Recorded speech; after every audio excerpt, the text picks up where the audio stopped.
како да се зборува за договорот кој сам по себе носи делумно неправда, за кој знаеме дека е последица на компромис со влијанија од надвор, меѓутоа компромис на обете страни, и како да се брани еден договор кој голем дел од населението во Република Македонија едноставно не го прифаќа. Дека за мене идентитетот е пред се прашање на лично самоопределување на нешто што навлегува во мојата интима и за кое не сум сигурен дека би сакал да зборувам пред ваков ценет публикум, меѓутоа од една страна како и да одговорам на прашањето што мене ме идентификува. Сум пишувал колумни како случаен минувач низ својот и тугите животи околу 100 и сум пишувал книга за еден минувач низ времето и низ скопските маала како белешки. Значи, јас сум некој маалски случаен минувач. Од друга страна сум човечко суштество, родено пред повеќе од 5 децении во подземјотресно Скопје во брак на два припадника на два различни народа здружени тогаш во Југословенската заедница, ама со едно неверојатно замешателство во крвните слики на обајцата, што веројатно во таа кармакаша и сум испаднал таков каков што сум, ама ваков каков што сум, тој мој некаков си идентитет е граден во тоа семејство низ книги, филмови, музика, е граден на улица нормално, на училиште, во гимназија, на факултет, на работни акции, на феријални извиднички акции, на 11 месеци ЈНА.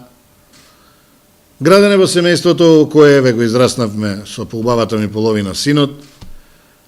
Граден е на патувањата, средбите, со луѓето, карањата, убавите зборови. И сега многу е тешко да се говори за сопствениот идентитет. Што сум јас денес? Неостварен режисер, 34 години новинар, главно дописник или уредник на магазини, човек кој има илјадници познаеници, стотици колеги, десетици пријатели и другари што се бројат на прсти. Човек кој сака добра храна и добра капка, што се гледа по мене, некогаш надобуден, надежен, сега главно резигниран и циник, и тоа си оди со годините, но предпоставувам дека би, не знам, би можел да се идентификувам со мојата работа. Сум напишал неколку книги, сум работел она зашто животот ми избрал да го работам, не било моја првенствен избор. И сега, таков каков што сум, да одговорам на она прашањето за или. Не сум убеден дека го губиме идентитетот, дотолку повеќе што сметам дека ова може да биде некаков позитивен исчекор во дадената ситуација, во дадените можности, во позицијата во која македонската политичка елита ја доведе државава, во која многу место за чекор назад немавме. Ќе ги наведам овие 3 примери кои ме туркаа да верувам дека вака треба. Примери од периодот кога Македонија го почнуваше својот долг од кон ова денес и со промената на името.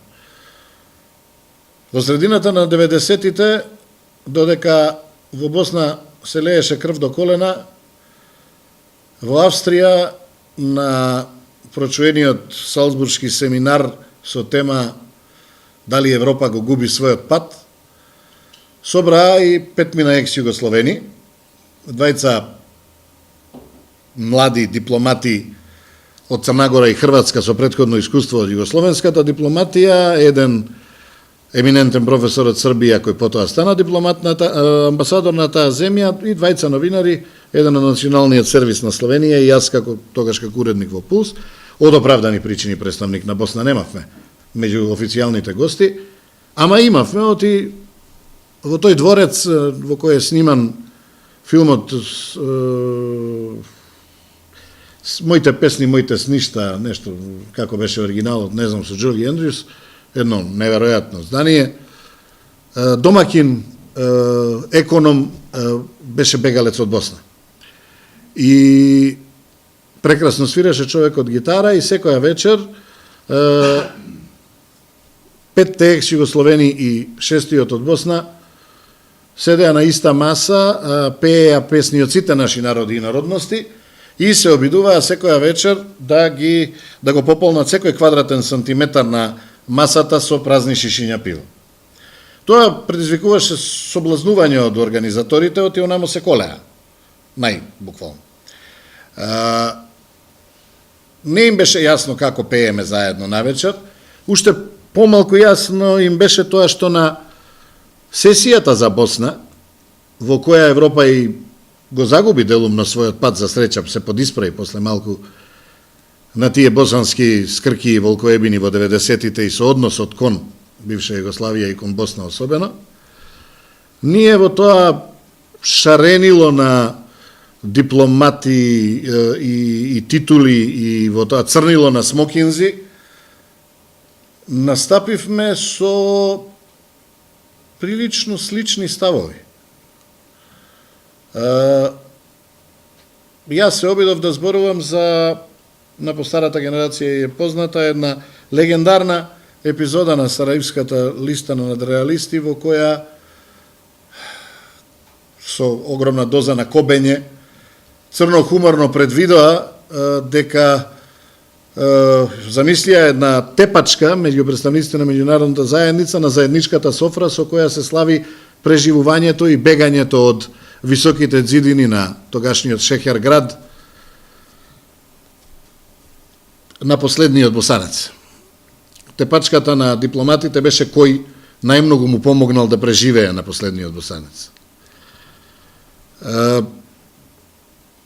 Јас имав малку горчливо чувство тамо, нели, на тие 12 свечени вечери, мака мачев со есцајгот, никога не можева научам што се јаде. Меѓутоа, горчливото чувство на оние кои ме слушаа кога ја прераскажував идејата на листа на надреалиста,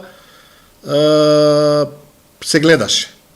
И некако ичне ми беше кејф после и тоа што поентирав и што добив аплауз, нормално го покрена екс-југословениве, балканциве, оти на сите ни беше тажно. Сега во Скопје 2017 и 2018 ја едноставно не сакам да доживеам пак некој на софри со сребрен есцајк додека се јадат по 10 вида мувлосани сирења и се пијат 10 со десетици години стари вина, да ми ја одлучува судбината. Не би сакал тие тогашни дипломати кои некои направија огромни кариери од тогашните две Европи и САД на таков начин да учествуваат во иднината на Македонија. Мислам дека е доволно што се професорката рече, оваа владеачка елита го препозна моментот кога интересот за Македонија, за нејзината географска положба на моќните играчи на светската сцена беше до толку голем што сите дојдоа да ни помогнат да го најдеме патот. Но тоа е на некој начин приказната во која, нели, јас бев Зини Са Станковиќ from Фиром, и на мојот команчи англиски за чудо се ме разбраа. Не би сакал никој во следниот брз период во иднината да се кара, а камоли да се тепа за тоа кој му помогнал на последниот македонец да преживее. И најмалку би сакал да ни се повтори 2001, иако сметам, велам дека не е феноменално решението, подобро, сериозно, подобро, не понуди никој, освен некои политички маргиналци, кои се убедени дека некој не сака, а тој некој нешто не покажува дека не сака. Алтернатива не беше понудена, за жал, за 27 години. Во средината на 90-тите 15 новинари од двете ирски, главно од третиот свет, од држави од регионите кај што имаше конфликти, беа неколку недели на двата брега на Америка и во тамошните медиуми не учеа на журнализам и не учеа на она што беше дефиниција за американската демократија во медиумите, која важеше, речиси, до 99 година, потоа умре. Сега со ова што се случува, не вреди ни да се коментира. И не шетаа на обата брега и решивме да тераме мајтап малку со американската самовљубеност и на две средби на Флорида, во Сент Питерсбург и во Бостон си ги заменивме табличките со имињата пред нас и беџевите на ревери со тројца другари од колеги од Султанатот Оман, од Папуа Нова Гвинеја и Северна Република Ирска, не се сеќавам. И испадна многу интересно. Се представувавме, господинот од Папуа Нова Гвинеја, што имаше најтемен тен што во животот сум го видел, се представи на домаќините како Том од Ирска и доби изморедни аплаузи. Султанот од, како што го нарекувавме колегата од Оман, добро извежбавме на македонски да каже дека е from Република Македонија, затоа што многу го нервира најдолготрајното привремено име во свет, тоа Фиром. Гениалниот ирец Том Колинс, или како беше, се представи дека е Мохамед од Султанатот Оман, и мене ми остана да бидам со долго времено вежбање на акцентот од Джонатан, да се представам како Джонатан Танос од Папуа Нова Гвинеја, и тоа пројде супер, со големи аплаузи. Еден час со нас си правеа домакините муабет како живееме во нашите држави. Се беше супер, откако на крајот ги вративме плочките и беџевите со имињата на државите и нашите имиња, имаше нормално смење и кисели насмевки. Меѓутоа, се обидовме да им објасниме на дамите и господата кој дел од данокот им беше простен со тоа што спонзорирале посета на новинари од третиот свет на Соединетите држави, дека тоа што не тераат на глобус да им покажеме кој од каде доаѓа, не е баш добро гостопримство. Мене ми беше особено тешко, ја не можев ни Југославија да ја најдам, не беше апдейтуван глобусот, вртев, Македонија уште не беше нацртана. Сега во Скопје 17-та и во Скопје 18-та не сакам да доживеам некој да ми ја брише, прецртува, доцртува државата на некој нов апдейтуван глобус.